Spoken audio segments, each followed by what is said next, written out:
Bismillahirrahmanirrahim. Assalamualaikum warahmatullahi wabarakatuh.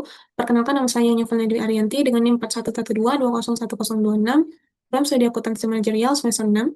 Pada kesempatan kali ini, saya akan mempresentasikan mini project yang telah saya lakukan tentang penentuan versi pemodelan kelihatan bisnis. Ada 3 perusahaan yang saya analisis. Yang pertama ada PT Sinergi Multi Lestarindo, yang dimana perusahaan ini perusahaan publik di Indonesia yang bergerak di bidang bahan kimia khusus, yang didirikan tahun 2013 dan terdaftar di BI tahun 2024 dengan kode saham SNLE dari sektor basic material, subsektor bahan kimia khusus.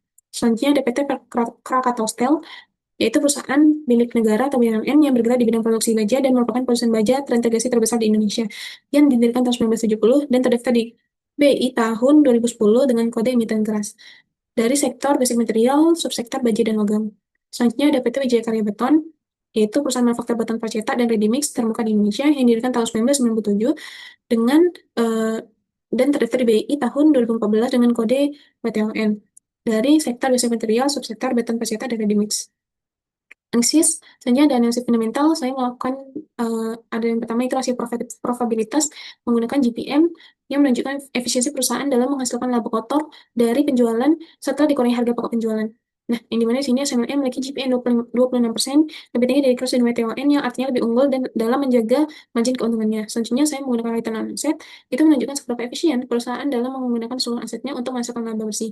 Yang dimana SMLM memiliki ROA 5% yang lebih mampu memanfaatkan asetnya secara produktif. Selanjutnya, analisis fundamental rasio pasar, saya menggunakan earning per share, menggambarkan laba yang tersedia untuk setiap lembar saham biasa.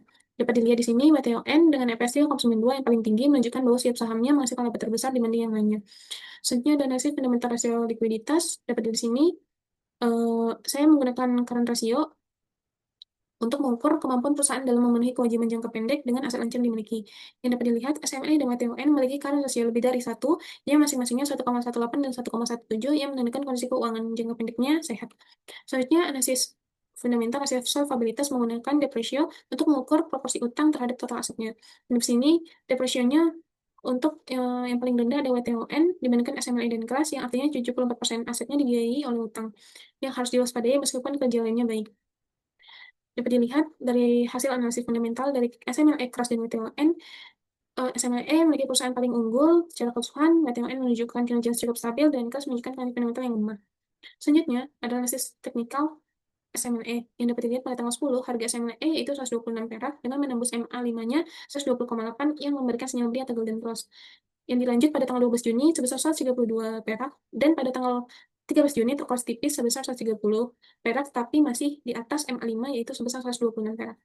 Selanjutnya ada analisis technical cross yang dimana tanggal 10 sinyal belinya jelas dengan harga 139 dan menembus MA5-nya 134,6 yang mengindikasikan golden cross. Setelah itu pada tanggal 13 dia melonjak seharga 226 perak yang juga di atas MA5 yang meningkat tajam yaitu 159. Namun kenaikan ini memperlihatkan adanya momentum kuat dan sisi teknikal memperkuat sinyal beli untuk muncul sebelumnya. Selanjutnya analisis teknikal WTON yang dimana dia stagnan harganya 84 sampai 83 perak. Dia sejajar dengan MA5-nya. Namun pada tanggal 12 dia melonjak dan ditutup dengan harga 87 perak dan lebih tinggi lagi MA5-nya yaitu 84 yang menandakan sinyal beli. Dan selanjutnya pada tanggal 13 dia naik lagi harganya sebesar 97 perak dan MA5 juga turut meningkat sebesar 85 perak yang mengkonfirmasi tren naik jangka pendek. Dari hasil analisis teknikalnya, secara keseluruhan ketiga saham memberikan sinyal positif dari sisi teknikal dan dapat dijadikan pilihan investasi dengan menyesuaikan profil risiko masing-masing investor. Ini merupakan bukti transaksi yang saya lakukan di poin pada tanggal 10 sampai 13. Dan pada tanggal transaksinya itu ada 3 emiten, SMLE saya melakukan 2 transaksi, Klas melakukan 1 transaksi, dan WTON melakukan 2 transaksi. Dan untuk perhitungan profit loss dan break even point-nya, dapat dilihat SMLE pada pembelian pertama saya profit sebesar 15 perak, dan pembelian kedua saya loss sebesar 13 perak. Untuk Klas sendiri saya profit di 2.400 perak, 2.400 rupiah, dan WTON untuk pembelian pertama saya loss sebesar 13 perak dan pembelian kedua dengan 600 profit sebesar 600 perak. Dapat di sini totalnya ada 3.000 rupiah dengan keterangan profit. Dan dapat disimpulkan dari sisi analisis fundamental, saham kelas memang memiliki rasio keuangan yang paling lemah.